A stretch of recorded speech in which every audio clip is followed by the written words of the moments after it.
Ďakujem veľmi pekne. Ja počas nasledujúcich minút budem zisťovať, ako na našu pleť pôsobia prírodné séra. V našom štúdiu v tejto chvíli už vítam pani Janu Kubínovú. Dobrý deň vám želám. Pleťové sérum, podľa mňa veľmi známy to pojem v súčasnej dobe, ale predsa len, čo je toto pleťové sérum? No, pleťové sérum je kozmetický prípravok, ktorý sa väčšinou predáva v takých tých malých flaštičkách. Je to vlastne kvôli tomu, lebo obsahuje veľmi koncentrované účinné látky, ako sú rôzne kyseliny, rôzne antioxidanty a podobne.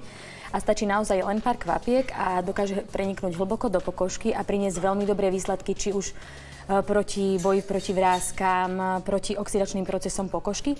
A čo je zaujímavé, že keď si dáte sérum a následne nanesiete krém, tak ono vlastne napomáha tomu, aby ten krém sa veľmi dobre vstrebal a prenikol ešte hlbšie do pokožky, čiže ten účinok sa ešte ako keby znásobí.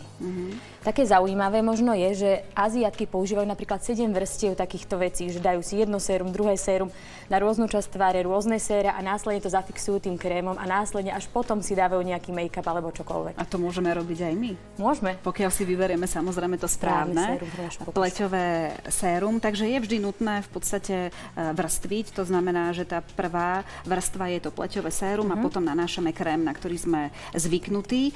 Poďme k tomu, čo všetko také pleťové sérum môže obsahovať. Čo je takým hitom v súčasnej dobe? Pleťové séra môžu obsahovať rôzne látky, či už sú to nejaké prírodné oleje, ako napríklad olej z takýchto slamienok, ktorý je veľmi dobrý proti vráskam, alebo potom sú to oleje z citróna a zo svetlice, ktoré prinášajú vlastne výborné účinky v boji proti hyperpigmentácii.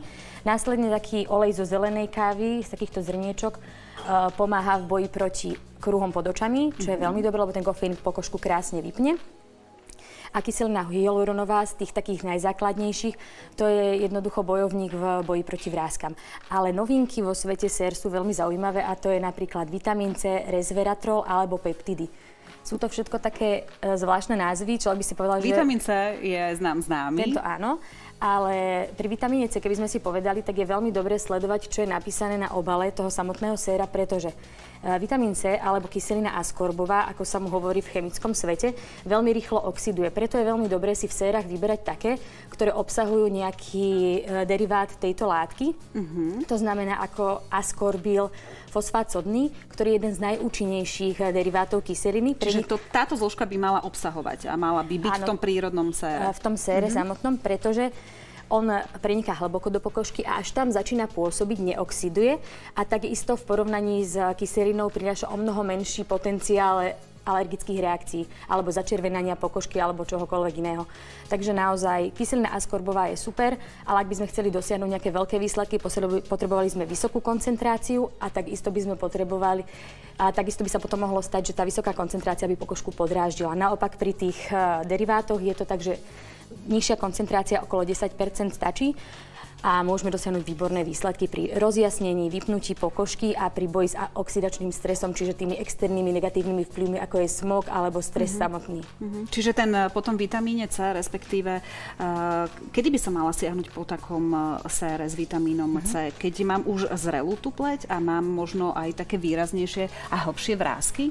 Práve, že vitamín C je super v tom, že je to ako energetická bomba. To znamená, že ako pijete, keď chcete mať lepšiu imunitu, lepšiu náladu, tak je veľmi dobrý pre pokožku. Keď už máte 25 rokov a začínate rozmýšľať, ako sa starať, pokojne môžete siahnuť po tom vitamíne C, dať si zo pár tých kvapiek, urobiť si ten podklad, rozžiariť tú pokožku a následne naniesť krém vhodný 25+. Čiže séra ako také odporúčate začať používať od 25 a hore? Záleží od toho, aké. Takéto vitamínové, ktoré sú vlastne najmä na to rozjasnenie, na tú prevenciu tvorby vrások, áno, ale potom existujú séra ako napríklad peptidové sérum, kde vlastne tie peptidy sú už vhodné pre zrelú pokožku, kde už vlastne dochádza k zníženiu tvorby kolagénu, pretože peptidy je aminokyselina, ktorá vlastne je v pokožke prirodzene. A my tým, že po 30-ke sa peptidy síce stále sú v pokožke, ale už oveľa menej pôsobia na to tvorenie kolagénu a elastínu, tak my vlastne týmto im dopomáhame, že ich nanesieme ako zvonku na tvár a následne potom sa znova začína ako keby viac tvoriť kolagén, vyplňujú sa tie hrubé vrásky. Takže takýmto spôsobom tej pokožke napomáhame k tomu, aby zasa získala ten mladistvý vzhľad, aby sa tie vrásky vyplnili a pokožka vypla. Janka, ešte ste povedali jednu zložku. Áno, je to resveratrol. Je to zložka, ktorú nájdete možno v takýchto čučorietkách, v hrozne, v orieškoch. Je to veľmi taká super prírodná látka, ktorá má výborné protizápalové, protibakteriálne účinky. Ak zvolíte sérum, ktoré resveratrol obsahuje, tak tam môžete čakať, že pokožka sa upokojí, zmierni sa začervenanie. Čiže ak máte aknóznu pleť, tak fakt, keď nájdete sérum s resveratrolom, určite po ňom siahnite.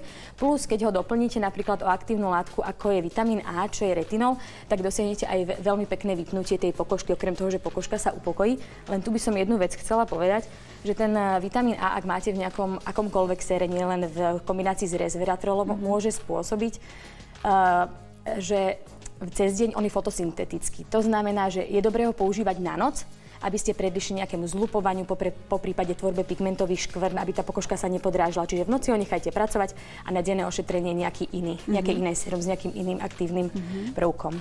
Je nejaká účinná látka, ktorá je možno nápomocná, aj keď máme pigmentové škvrny, ktoré ste teraz spomenuli? Na pigmentové škvrny aj sú veľmi dobré výsledky preukázané s vitamínom C. To je z takých tých synteticky vyrobených, dajme tomu, látok, ktoré sa musia extrahovať v laboratóriu. Ale ak hľadáte teda prírodné látky, tak tam môžete siahnuť po olej z citróna, zo svetlice. Ak ich spojíte v nejakom sére proti hyperpigmentácii, tak tam sa dosahujú veľmi dobré výsledky.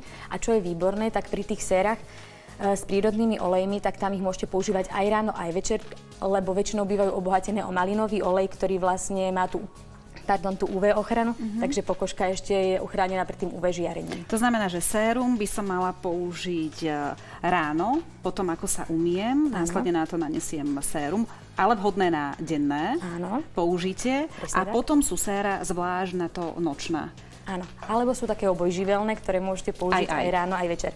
Napríklad to v prípade mladej pokožky môže byť pokojne to vitamínové sérum C, s tým, že ráno dáte denný krém, večer už dáte nočný krém a ono vlastne pomôže tomu nočnému krému lepšie sa vstrebať. Ako som vravela, ten resveratrol sérum s vitamínom A, tam je to dobré na nočné použitie, ale takisto peptidové pri zrelej pleti môžete pokojne aj ráno, aj večer, aby tá pokožka dostávala tie impulzy, aby tvorila kolagén, elastín, aj keratín, aby sa krásne vypínala. Janka, keď nanesiem sérum na noc, je nutné dať ešte na to ďalšiu vrstvu? Alebo stačí napríklad na noc dať naozaj len to pleťové sérum? Vždy je dobré na to dať ešte aj tú ďalšiu vrstvu, lebo sérum má vlastne tie aktívne látky, prináša užitok tej pleti v podobe napríklad vypnutia tých vrások, ak sa bavíme o peptidoch, ale veľmi dobre je ešte dodať aj tú hydratáciu v podobe toho samotného hutného nočného krému, ktorý zasa obsahuje iné aktívne látky, ktoré zasa tej pokožke dávajú práve niečo to iné, niečo to navyše. Ako správne používať pleťové sérum? Pleťové sérum používame. Aká dávka je dobrá vôbec? Lebo máme tendenciu niekedy dávať príliš veľa a máme z toho lepší pocit, že to bude rýchlejšie účinkovať. Tak u sér práve tým, že ako vidíte, ako oni fungujú, vám môžem ukázať, že väčšinou mávajú séra takéto malé kvapkátka. A je to práve kvôli tomu, že naozaj stačí toho séra potom taká maličká kvapka, kvapnete takto a potom krásne rozotriete a naozaj tým, že oni tam majú oleje v sebe, tie séra, rôzne účinné aktívne látky. Takže takto si kvapnem na prst? Na prst, alebo priamo si môžete na tie oblasti, kde chcete to sérum, aby bolo najviac účinné, takže aj potom ho začnete rozotrieť a naozaj s tou malou kvapkou vy dokážete pokryť veľkú plochu. Takže naozaj pár kvapiek a až by vám náhodou chýbalo, že cítite, že ešte niekde to sérum nemá, radšej dokvapnúť, ako si tam toho dať zbytočne veľa, lebo čím viac toho séra napleť, to neznamená, že bude výsledok väčší, ale ide o tú pravidelnosť, o tú konzistentnosť používaní. To znamená, začnem používať sérum a nie po jednom použití uvidím, že Pane Bože, ja už som sa zobudila ráno 20-ročná a teraz nemám ani vrásku. Za aký čas vidím ten výsledný efekt? Taký týždeň, 2 používania a človek naozaj už vidí, že tá pokožka sa úplne inak správa, má aj z tej pokožky sám úplne iný pocit, že aj na dotyk, keď sa chytí, že je taká vláčnejšia, hodvábnejšia. Takže naozaj nezlaknúť sa, keď po prvom použití sa výsledok nedostaví, ale používať ho konzistentne a po týždni, 2 používania sa pozrieť, že tak áno, vidím výsledky. Ešte mám pre vás na záver jednu otázočku a to je, nemusím vklepkávať sérum, môžem ho teda rozotierať, ako ste povedali? Môžete rozotierať, môžete vklepkávať, záleží na čo ste zvyknutá. Ono to vklepkávanie, väčšinou kozmetičky vravia, že je to účinnejšie, ale ja väčšinou sa rozotieram, ale tak to som ja. Áno, a nechať nejaký čas aj pôsobiť, alebo hneď na to môžem dať aj krém? Môžete aj hneď, ale ja si ho nechávam pekne vstrebať a následne, až sa otvorí tá pokožka, pre tú ďalšiu vrstvu nanášam krém. Super, Janka, veľmi pekne vám ďakujeme, želám krásny víkend. Ďakujem aj vám pekný víkend. No a pokračujeme ďalej. Ivetka teraz bude zisťovať, prečo by sme nemali bezhlavo vynechávať letok.